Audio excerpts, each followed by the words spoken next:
Hello. Today we'll be talking about how to manage hyperglycemia and diabetic kidney disease. Diabetes mellitus or type 2 diabetes mellitus is very well known to us. Millions of patients are suffering from type 2 diabetes mellitus along with its complications, morbidities. One of the grave concern of long-standing diabetes is that development of kidney disease. And whenever this kidney disease develops, we call it a diabetic kidney disease. And the patients experience several kind of symptoms. And along with symptoms, it becomes a challenging for us also to control the blood sugar level as well as to prescribe some of the medications that excreted through renal pathway. So it is a very different kind of challenging jobs to control the blood sugar as well as to retard the progression of diabetic kidney disease. Along with that, controlling of the other parameters, other diseases that the patient suffering from, say for cardiovascular disease, for hypertension, for dyslipidemia, because all these medications have an effect of the renal pathology also. So it becomes very difficult for a physician to treat diabetes in that context.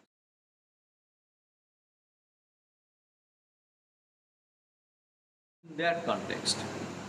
Diabetic kidney disease is one of the most common complications of diabetes mellitus and is characterized by gradually increasing urinary albumin excretion. Along with that, the patient may experience other symptoms like rising blood pressure. There will be decline in the glomerular filtration rate.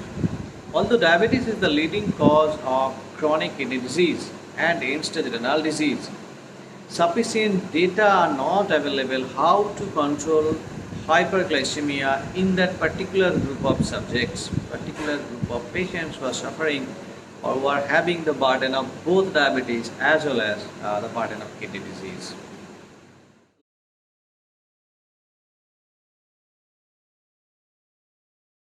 Normoglycemia and intensive glycemic control delays the onset of progression of albuminuria and kidney disease.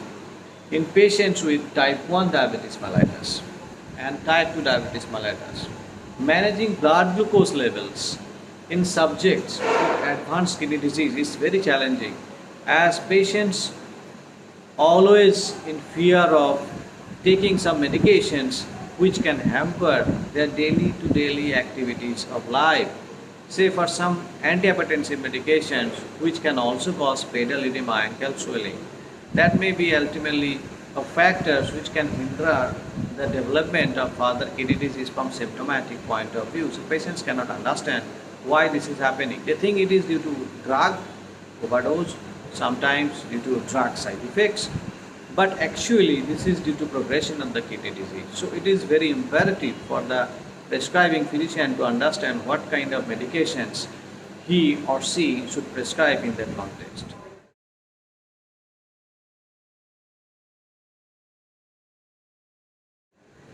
Factors which increases the risk of hypoglycemia in kidney dysfunction are also need to be monitored because the risk of hypoglycemia is always high because these drugs which are eliminated via renal pathway are not excreted properly. Therefore, it causes increased catabolic regulatory dysfunction, which ultimately leads to lowering of the blood glucose and hypoglycemic effect.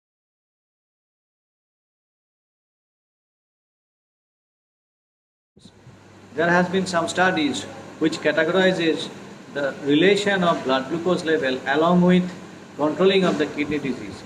And it has been seen that it corroborates as an U-shaped pathway. So if your HbA1c level is very less, then it is also dangerous for the patients to develop this kind of mortality and morbidities. At the same time, if your HbA1c level is very high also, in that context, definitely the progression of kidney disease becomes much more. Therefore, you have to keep your HbA1c level, the fasting blood glucose, the PP blood glucose in an optimum level. Coming to certain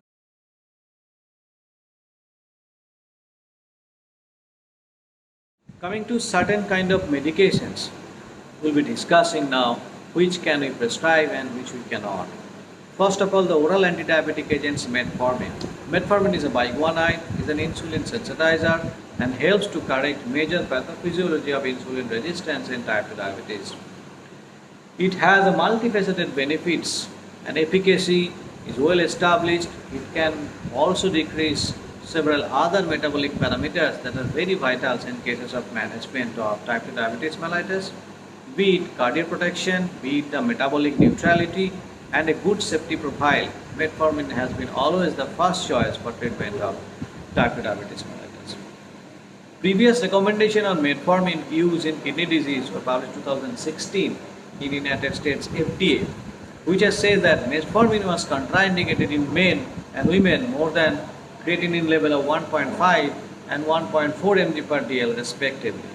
The rationale for these levels was that it was at this level competence of kidneys to remove 3 gram of metformin within 24 to 48 hours reduces. So there has been a clear-cut indication, clear-cut contraindication for use of metformin. Current recommendations suggest that the US FDA, which has revised the guidelines for the use of metformin, considering the eGFR lowering in case of diabetic kidney disease, and the latest ADA recommendation is that you can use metformin still your eGFR is above 30. So if your eGFR is below 30, metformin is contraindicated. If it is less than 45, that is within 30 to 45, metformin should not be initiated. But those patients who has been receiving metformin, they need to be monitored, they need to be reduce the dose, and sometimes they need stoppage of the use of these drugs. Between 30 and 60, metformin should be temporarily discontinued whenever we are planning for some kind of cardiac intervention, say an angiogram has been planned. So in that scenario, metformin should be discontinued. Coming to other sulfonylureas. Sulfonylureas are insulin secretagogue. We all are very much familiar with this because in Indian subcontinent we have been using sulfonylurea for so long. It is cost effective as well as control blood sugar level very effectively. But sulfonylurea has to be used carefully in that context of diabetic kidney disease because there are some sulfonylureas which can decrease your blood sugar level and hypoglycemia is of great concern. So glibenclamide, avoid use in renal impairment. Glipizide, initiate conservatively at a very low doses. Glimepiride, initiate conservatively at 1 mg per day and then you can titrate according to the blood pressure responses.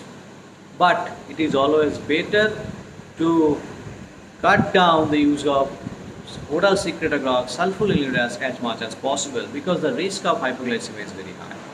Coming to meglitinides. Meglitinides are insulin secretagogue also. Their mechanism is similar to sulfonylureas. They are fast acting and have shorter duration of action than sulfonylureas. They can be used in early diabetic kidney disease. Studies done using ripaglinide and nataglinide suggested that it can be used safely in kidney disease. Ripaglinide should be initiated conservatively at 0.5 mg with meals if eGFR is less than 30. Nataglinide should be or can be initiated conservatively at 60 mg with meals if eGFR is less than 30. Coming to DPP-4 inhibitors. DPP-4 inhibitors are very well known. They stimulate the beta cell of pancreas and increase insulin levels and suppresses the alpha cell to reduce the glucagon levels. Their action is glucose dependent and hence there is minimal risk of hypoglycemia. Sitagliptin, vildagliptin, saxagliptin and linagliptin all are available in Indian market. Saxagliptin has definitely problem of causing heart failure progression, therefore it is better not to use in that category. Sitagliptin can be used with 100 mg daily dose. However, if your eGFR is between 30 to 60, it is better to reduce the dose to 50 mg. If the eGFR is below 30, then reduce the dose to 25 mg. In cases of vildagliptin, 100 mg is the dose, but in case of eGFR below 60, it is better to reduce the dose to 50 mg. In case of linagliptin, no dose modification is required, therefore 5 mg can be used in cases of diabetic kidney disease. Coming to thiazolidinediones, we do have a rosiglitazone and pioglitazone. These drugs are insulin sensitizers.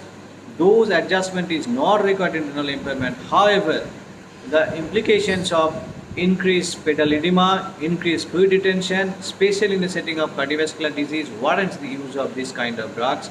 And it is always better not to use in patients who are suffering from any kind of cardiac disease. Coming to SGLT2 inhibitors, we do have a lot of SGLT2 inhibitors now: canagliflozin, dapagliflozin, empagliflozin, and remogliflozin. So these agents cause glucosuria by inhibiting the SGLT2 receptors in the proximal tubule of kidneys.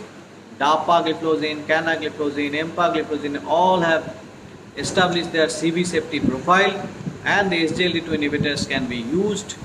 However, you should remember that whenever the EGFR is less than 30, they won't act. Therefore, it is better not to use SGLT2 inhibitors. And more than 30 EGFR is okay to use this kind of SGLT2 inhibitors. All have their own CV safety data, so there is no doubt about using SGLT2 inhibitors in early diabetic kidney disease if your EGFR is more than 30. Coming to most important therapy in cases of type 2 diabetes, which is the insulin. All available insulin can be used in diabetes with kidney disease. However, long-acting insulin, whenever you are using in the context of diabetic kidney disease, we should be concerned about the risk of hypoglycemia, and we should monitor frequently. CBG monitoring is very much needed because the long-acting insulin always have a high risk of development of hypoglycemia.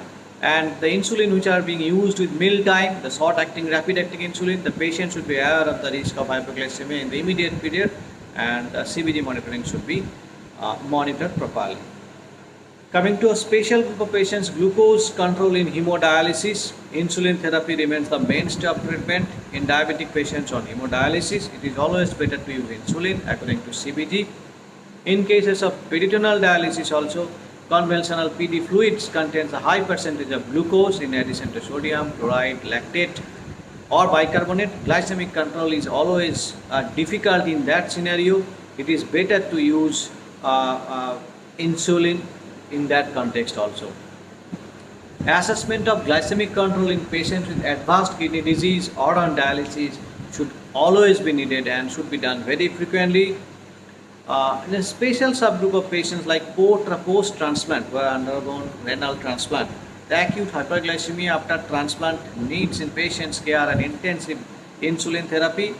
HbA1c is not recommended before 3 months following transplantation because the test may not be valid until new hemoglobin has been synthesized and glycated for the appropriate period to understand this pathophysiology. Individualized glucose control targets is always a better approach in that particular group. Non-pharmacologic therapy like lifestyle modifications, along with that oral agent monotherapy, meglutinides, alphanuria, biguanide, if creatinine levels permit, alpha glucosidase inhibitor, thiazolidinars, gliptins, like I have already discussed, you can use any of them. Insulin with or without oral agents can also be used. It is always better for the first time to use insulin to understand the basic pathophysiology, to understand the different parameters, then we can shift to different kinds of oral drugs. So the growing incidence and prevalence of diabetes has made us and in all the population a significant impact. And we all know that diabetic kidney disease is one of the most frequent complications, one of the most common complications that hampers overall management of the diabetes.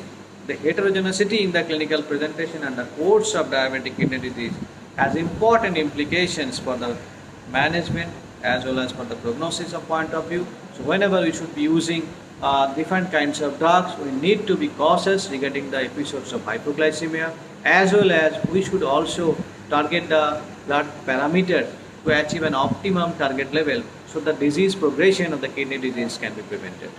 So with this, I conclude today's this short discussion, and I hope it will be very helpful for you. And with this, we will continue this kind of discussion of different types of diabetes management, like diabetes in hypertension, diabetes in heart failure. Today's topic, I think we have made a very much important discussion about how to do the management of diabetic kidney disease in context of hyperglycemia and how you should modify the doses and why it is so important. With this, thank you all. Thank you for watching.